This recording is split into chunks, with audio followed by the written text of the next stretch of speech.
Good evening. Well, Victor, thank you for the introduction and for 30-plus years of true friendship. I truly appreciate it. I just want to say thank you to the Hispanic Business Students Association, to Jerry, and also, of course, to the faculty and staff for this award. I truly appreciate it. When John Cowan called to inform me about the award, I was both surprised and, quite frankly, very humbled. And after the call, I kind of spent some time thinking about this, and I said, okay, where do I start? Well, let's take a look at leadership, and let's do a quick review of leadership and try to get let's do a little research to start things out. So I looked through some of my favorite sources of leadership material, and first of all, I had to start with Jerry's book. Okay, so, Built to Last, and I looked at it and said, well, it's very clear you need to have, big goals, big, hairy, audacious goals, is also known, for any organization you're going to have, and for your personal life as well. I think that's something to go by, and I thought there's a good start. Then there was another book, Patrick Lencioni's, it's 5 Temptations of a CEO. Well, I recommend avoiding all 5, but there's one, number 4, that I'll highlight that says, don't choose harmony over productive conflict. And that's something I've always had to focus on, because sometimes you've got to force that type of conflict to get to a better solution. And then for my first year OB class, there's Mario Puzo's The Godfather. Okay, which I always felt to be something important to kind of follow in terms of real true leadership. And it said, a friend should always underestimate your virtues, and an enemy overestimate your faults. And it's something I found very useful when I was in charge inside very large corporations, and kind of seemed to help out with some of the politics there. Well, then the last one I looked at was a good friend of mine who gave this to me when I became CEO. And the author is Wes Roberts, and it's called Leadership Secrets of Attila the Hun. And he said, kings should always appoint the best Huns as chieftains, no matter how much they are needed in their current position. And so there's some of these things that I thought were very important to me and examples of leadership, and I looked at how I used each one of these in my career. But after I thought about it some more, I said, but those really weren't the real key drivers for, I'd say, both my professional career and my personal life. And then, as mentioned earlier, I was, at our last reunion, our 30th reunion with the great class of '82. Yeah. Okay, all right, great. My class refused to hold view from the top panels. It's something I'm very proud of, and it's something I'm glad to be part of. Because, those panels, there's always a lot of chest pounding and bravado and how successful we've all been, and there's some folks in our class that have got more money than the Catholic Church, and they've done quite well. And instead, we found classmates that were finding success and fulfillment through both traditional and untraditional paths.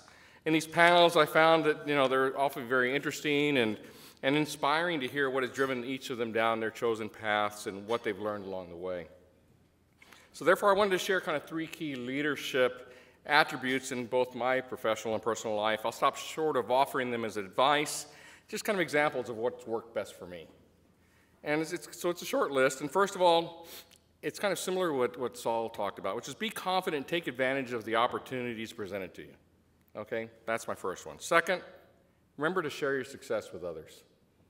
And the third one, maybe the hardest, but it's actually the simplest, never forget to say thank you. So let's go through that. So let's talk first with again, taking advantage of opportunities. So I'd like to start with a significant life example. And that was being lucky enough to be admitted to Stanford, both as an undergraduate and then again as part of the GSB. In both cases, I had a lot of conflicting information and advice from different folks about what to do. But Stanford opened the door for me, and I walked through that door. Okay, and as an undergrad, I was dropped off at Casa Zapata, for those of you who know it, over in Stern Hall, with 2 suitcases after sharing a ride from San Antonio. And the driver drove off, and there I was.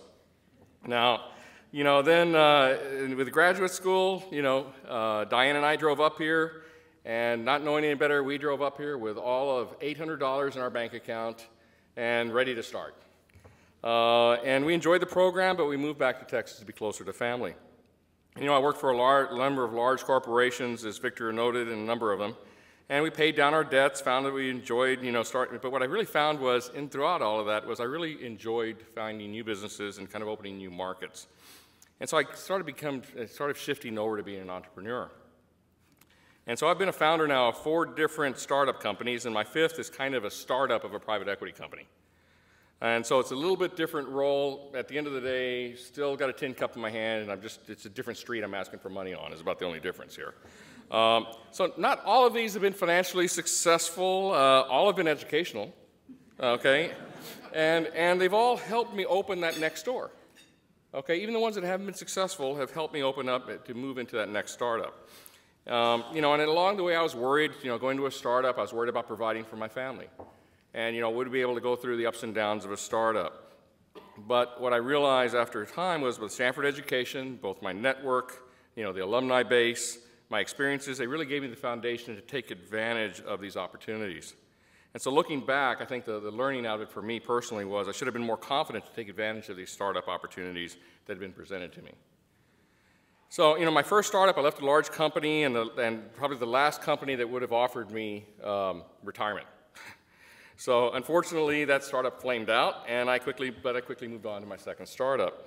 And in the second startup, the other founders admitted they wouldn't have hired me, they wouldn't have included me as a founder if I hadn't already been with the previous startup. They wouldn't have taken me in from a large company before. And so that startup was actually later acquired by a larger public company, and luckily that paid for my children's college education, including a Stanford tuition bill. And my parents' elder care, which was also important to cover at the time, and even left Diane and I with a little bit of reasonable savings account at the end. And so these startup experiences are now kind of opening up to new opportunities for me now in private equity. So the second leadership attribute we talked about, and I kind of mentioned, was sharing success with others. None of us make it down the road alone and without the help of others. And we need to return those favors, not just because it's the right thing to do, but because it's more rewarding than you ever can imagine. Okay, the careers that have been made possible with my Stanford education has created a wealth that's allowed us to help our extended family, as an example. We wouldn't have been able to do that without that. I need to, again, share that within my own family to start with. May not have been kind of Silicon Valley wealth, but as I said earlier to some other folks, it was definitely San Antonio Bandera Road wealth. Okay, so it's all relative. And within large corporations and startups, I've always tried to help people with both career advice and help them especially with kind of the tough economy over the last few years. It seems like more and more folks have needed either the career advice or some help looking for a job. And after having done this enough, I think I'm about ready to copyright my how to look for a job advice that I give to people. But it's one of these things. Over time, I've been sent a bottle of wine. I've got a stuffed panda from the Beijing Olympics, and some simple thank yous as all little tokens of appreciation for just these simple words of advice that I try to give people. And our children are grown up, and they've had more. I've had now more time to be involved with Stanford, in the hope that I can continue, that Stanford can continue to change lives like it did mine. Okay, so if Stanford calls, I try to be there to help. And so my new area of focus is entrepreneurship and growth within the Latino community specifically. And I strongly believe, similar to Saul talked about, that the strength and competitiveness of the U.S. is dependent on the ability of increasing wealth within the Latino communities. And one direct method of doing that, of growing capital within our community, is through entrepreneurships and building scalable companies. Okay. Also, as part of that, I'm chairman of the board of a company called EDCO, which is it's an economic venture organization that's focused on creating jobs in Central and South Texas.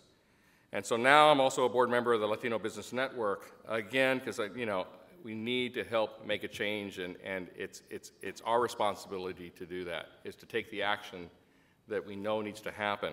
So rather than go through all of that again, I'll be happy to answer any questions later this evening and hopefully get everyone involved. And if not, myself, Jerry, Victor, Julia, who else am I missing here that's on the board that can help out? So, and Gil Cisneros, I think, is also here. So and David, thank you. Can't see everybody.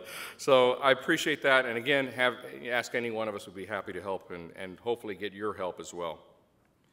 So again, this last leadership attribute, let's finish with that. And again, I told you it is the easiest. It's just, how hard is it to say thank you? So let me give you some examples of thank yous that I need to give. First, I'd like to start with thank my wife of 34 years, who's always had the confidence in me and kept me focused on what's important in life. So thank you, Diane. I appreciate it, and I appreciate your confidence in me.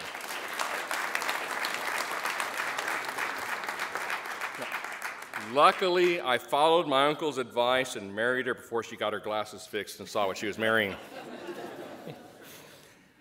So also our two children who have grown up, they've completed graduate school. They made me very proud despite the fact that they've grown up my jokes even today.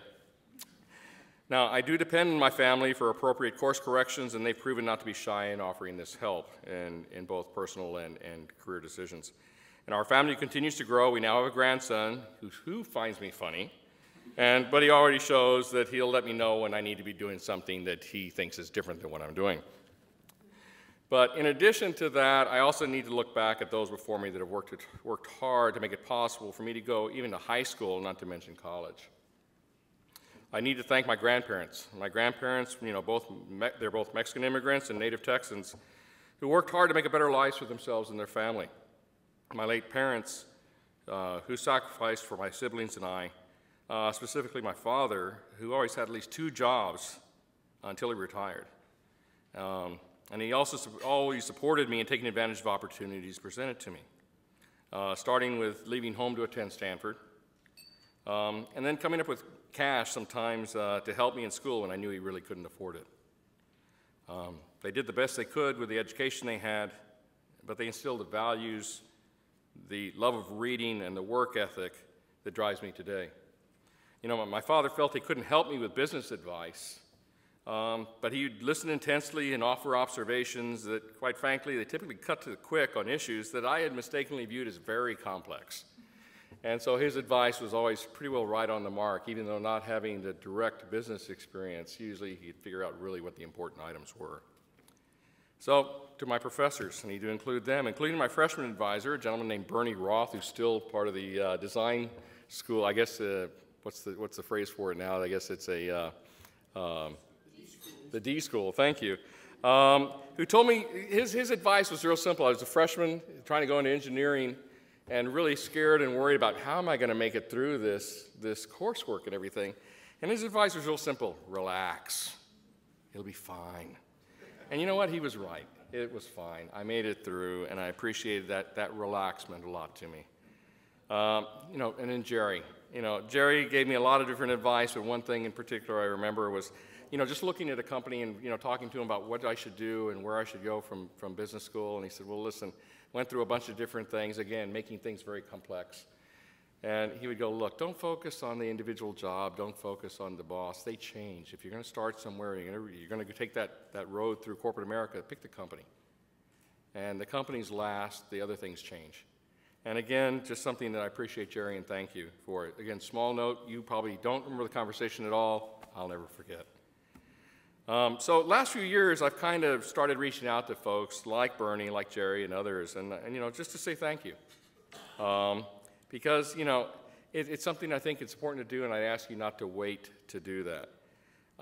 Maybe there's one exception of someone I never thanked in person, I never thanked them in public, and it's one particular high school counselor. But I should tell you that it may not be, the thanks I'm talking about may not be the reason you're kind of getting ahead of me on here and thinking about. So I went to a large high school in San Antonio. It had both college prep program and vocational program. It's about 3,000 students in it, so it's a pretty large, urban high school. In my junior year in high school, I'm first generation to go to college, and so I needed to get some information to even figure out what this whole option was of going to college. And I had an A average. I was class president my junior year. So I started going to college information sessions my junior year. So we were a large enough high school in San Antonio, we attracted different recruiters from large colleges around the U.S. And so I went because I wanted to understand about the programs and what was possible. And I wanted to understand admission policies, and I wanted to understand costs and financial aid. It's just that there wasn't anybody that I could ask about that. And as much as my parents supported it, we were dealing with a lot of ignorance. We had to get that information. So it's interesting is the morning after I attended an information session on MIT, this counselor who I want to thank pulled me from class, the very first class the next morning, and asked me to come to the office. And because in those discussions, what she said was, after she saw me at this MIT session, which, by the way, turns out I was the only Latino in the session, you can draw your own conclusions as we go through this. But she said, you know, she wanted to help me reset my expectations. You know, not only to you know, which schools to apply, not even mention attend, you know, schools like MIT. And with her help, maybe she could help, you know, we could strive to maybe attend, you know, either a local or a regional college. And, you know, looking back on this, I think what I really need to do is thank her. And I need to thank her for helping me angry enough to show her that my expectations were set incorrectly and that they were set too low. And I'm not sure of her exact intentions, but you know what? She helped my family. She helped my family and I expand beyond a world of kind of a working class neighborhood in San Antonio. So at the end of this, what I'll ask you is the following is, you know, be confident in taking advantage of these opportunities, okay? You've got the right preparation behind you. You can do these things, you can go forward, and you can do it with confidence, okay? The other is, of course, help people along the way, okay? It's an important thing to do for all of us. And the last one is, please, you know, don't forget to say thank you. So I look forward to kind of watching the continued success of everyone in this room. Okay, I can't wait to read about you, to see you and see your success and cheer you on. And I really want to thank you for your attention this evening, and again, thank you for the award.